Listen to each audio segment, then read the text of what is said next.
Would you believe me if I told you that the hype is real and that the reissue of the new SH Figuarts Super Saiyan Trunks Boy from the future did fix stuff? Yeah? No? Well, guess what? It did. Here's the breakdown. Dragon Ball, horror, kaiju, and more. Steven's Toy Reviews.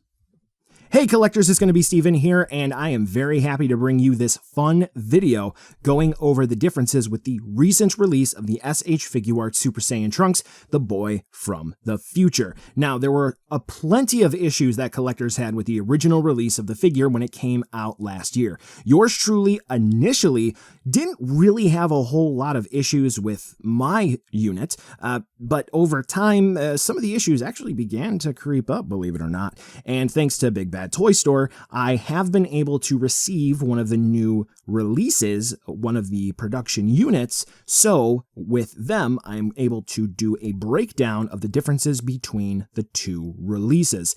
And you may be surprised that it may be worth picking up for the sake of having display options for the two different heads, but just simply for the quality control fixes. So first and foremost, the biggest tell for identifying these two figures apart. What are you going to be able to do to pick out whether or not it's going to be a reissue or the original release? Because you're going to get this on the store shelf when you go to see BBTS at a convention, or you get shipped to you. Here is what you're going to be looking for. So first and foremost, the boxes. So scattered inventory stuff is going to be intermingled with each other because reissues, restocks, re-releases, they are all under the same SKU. They're all under the same UPC code pretty much. And unless you're going to a dedicated collectible shop, you're not really going to know what you're going to be getting, because you may know that sometimes Tamashii Nations, Bandai Collect, they may carry reissues of product from Tamashii Nations, where in the US it's all commingled because they haven't sold out of their initial production run yet of the figure for that territory. So if, let's say, you have a legendary Super Saiyan Goku that still hasn't sold out of its production run in the United States, but there's going to be a reissue that a retailer is getting, how are you going to be able to tell the differences just by looking at the figure's packaging? Thankfully here for Trunks, it was released originally when they were using the bigger Tamashii Nations Seal of Quality sticker. This reissue of Trunks actually has a smaller circle. So if you were looking to identify just by the box, then thankfully you are in luck, because the new reissue of Trunks has a smaller circle. So you have no issue identifying it just by the looks when you open up your shipping box, you pick it up off the shelf, you're trying to figure out which one you're grabbing. Now, unfortunately, you may have a product that is not necessarily mint in sealed box, right? Or maybe it appears to be when you're buying secondhand, you're buying used, or maybe you happen to swap these two figures, right? Like maybe I just did. That's the reissue, that's the original, and maybe I swapped them on you when I was going through the footage. Which one is which? How are you going to be able to tell when you're just holding them side by side? Because some of the visual differences, like maybe paint spray or so forth, that can vary from unit to unit. Well, thankfully, Bandai Tamashii Nations has a way to differentiate products from one issuance to another. And that is because Bandai has a system in place to mark their production runs, because the way that they work for some collectible figures and sometimes for general production figures is going to be one production run and done. So like, let's say for an example, they're going to do Figuarts for May of 2024, or even something in the Bandai's Boys division for May of 2024.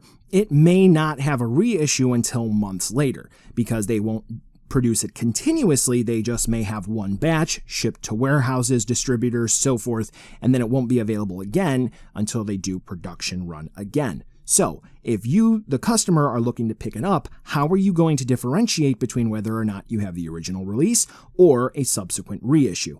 The dots on the figure. Let me show you. So we have the Gashapon series here, Diversity of Life on Earth. This is going to be a Potter Wasp, okay?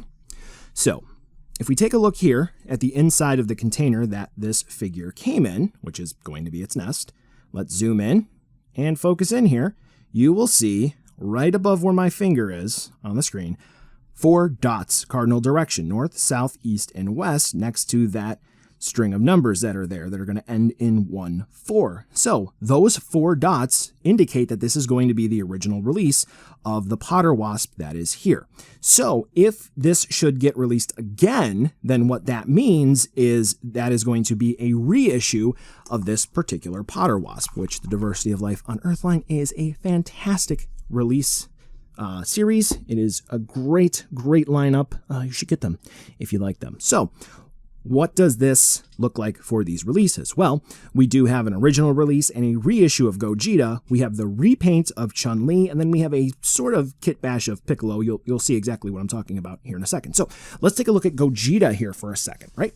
So Gogeta is going to be a perfect example of this because this is the original release, and you can see we do have right there on the foot, right above the A in China, we have the 4 dots, the cardinal direction there. Now, on the reissue of Gogeta, I'm going to go ahead and just bring him in here. You will be able to see right above the A in China, there is going to be 1 less dot. So that is going to be the reissue of Gogeta. So if you are looking to see whether or not you have the original or the reissue, you will see that there is going to be 1 dot removed. So in hand, quality control can vary from figure to figure, and you'll see that there's a little bit of bleed over here for the yellow, which isn't found over here, but you may notice that some things may be better on the original release. Like if you're familiar with some Dragon Ball Figuarts that have sort of these soft rubbery-ish goods, there is that like white powder stuff that sort of tends to form. Like this Gogeta here has it. You can see I'm wiping it away, but this one has never had it. So sometimes quality control may vary from unit to unit, and that is going to be the best way to determine in hand which version you have. Now, you may say to yourself, well, I saw that this is a repaint and people are saying that it's the same as the other release that came out, but insert your thought here. Well, a repaint is going to be entirely different than an original release. So we bring Chun-Li in here, right? This is going to be the recent Chun-Li that got released, the Outfit 2 version. And as you can see, we'll go ahead and we'll zoom in again. She is going to be the first production run because she has the 4 dots. Now, you may say to yourself, Steven, of course she's going to have the 4 dots. This was the first release of this Chun-Li. That makes sense. Well, the reason why I'm bringing this up is for those of you who may be wondering, because you may be saying to yourself, or you may have heard from other people, that, it makes sense that they would remove another dot because the original Chun-Li SH Figuarts was reissued twice. So if they say, well, Chun-Li's back on the market, by technicality, yes, but no, that's going to be cataloged as its own individual release. Now for Piccolo over here, we know that some parts for Piccolo were from the Proud Namekian release, not the superhero by itself.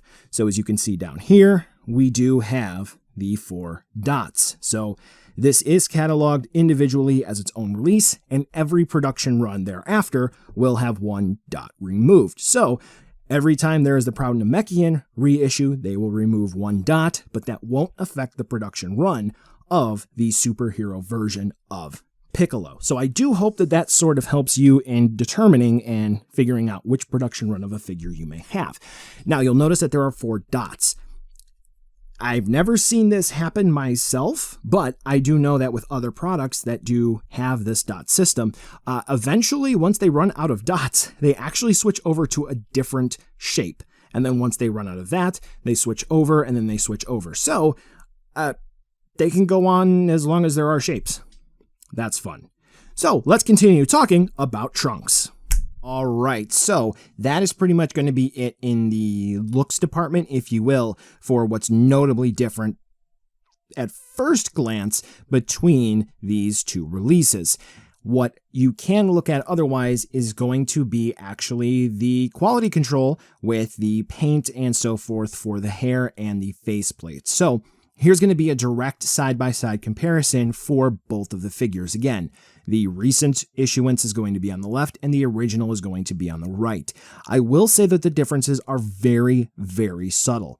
One may expect maybe it looks a bit more glossy on one release compared to the other, but I will say that it really does depend on the light. Like when I have it under ceiling fan light, if you will, there's not a huge difference, but under Studio Light, I think there is a large difference. But what is rather consistent is, I think it's the best way to say it, the original release's lines on the face appear to be a bit more brown compared to the recent release's red.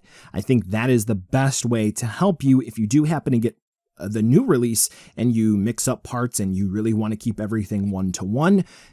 That can help you out identifying them. So let's bring it on back in, and this is going to be pretty much the last part of the video, and that is going to be what actually has changed. So first and foremost, we're going to show you what is different with the sheath, the scabbard. So here's going to be the big one. Okay. So, well, I think I made my point there. Okay, now the bicep.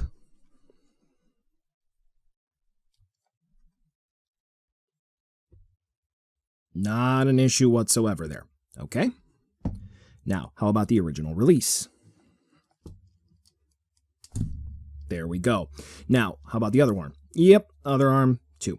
Now, I had to put a little bit of effort into that because my original release isn't too terrible, but after taking a very, very close look at both of them, I was able to see exactly what changed, and there is an objective change. If you take a look here, they changed up the actual peg and the whole swivel system for the bicep swivel. On the new release, they changed it because the peg is wider and it actually has a little bit of a disc on there, so that way it sits in the hole better for the swivel. Whereas on the original release, the disc is a little bit smaller and thinner, and it actually doesn't really seem to fit all the way in. I will also note they're not compatible with each other. So if you think somebody's going to try to pull a fast one on you and like maybe, cannibalize parts, it's not really going to happen. Now for the next part, the hips.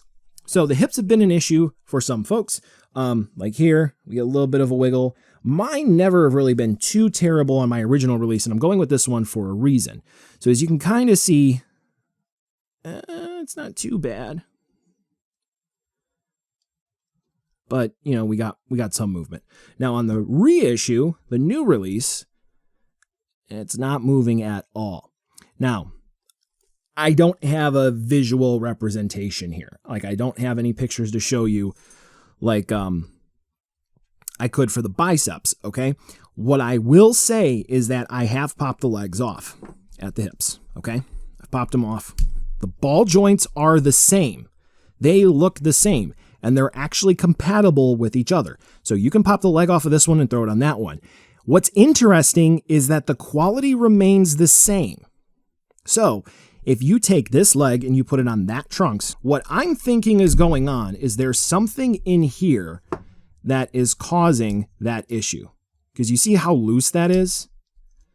That disc? Yeah. So I'm not exactly sure what it is, but it's an interesting problem for sure.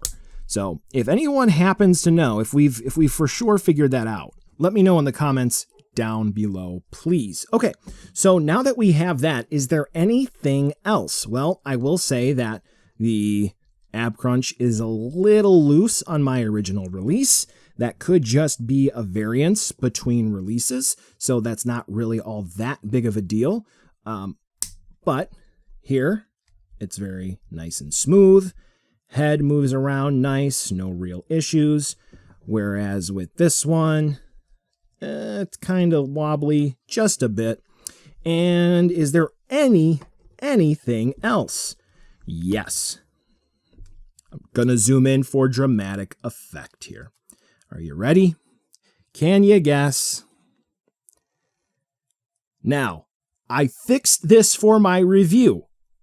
I swapped it back around for dramatic purposes for this video. I took the reissue trunks out of the box and put them on the table, put the sword sheath on, and have done nothing else. His stomach, his abdomen, on the new release is fixed compared to the original. That's how it should be. The original was assembled backwards. All right, that's pretty much going to be it for the video, folks. I hope you enjoyed. I hope that was helpful. Again, the biggest issues that are going to be fixed are definitely going to be the biceps. They changed the peg, the hips. Don't know how they did it, but they made them tighter and they work better. If you're looking to determine whether or not you have the reissue or the original release, check the dots on the bottom of the foot. If there are 3, you have the new one. If it's 4, it's the old one. And just by looks, you are going to have the smaller circle for the seal of quality. But that's not always going to be the case to make sure that you get the new release, because maybe somebody pulled a fast one on you and swapped them out. But like I did make mention, BBTS's current stock is going to be of the new release, so get it sooner rather than later. Thank you all so very much for watching. I hope you found this enjoyable. Let me know if you'd like to see other videos like this in the future, because I can see if I can make that happen. I'm always hesitant to do videos like this because, I don't know. Tell me your thoughts. Thanks again for watching, folks, and I'll catch you in the next video.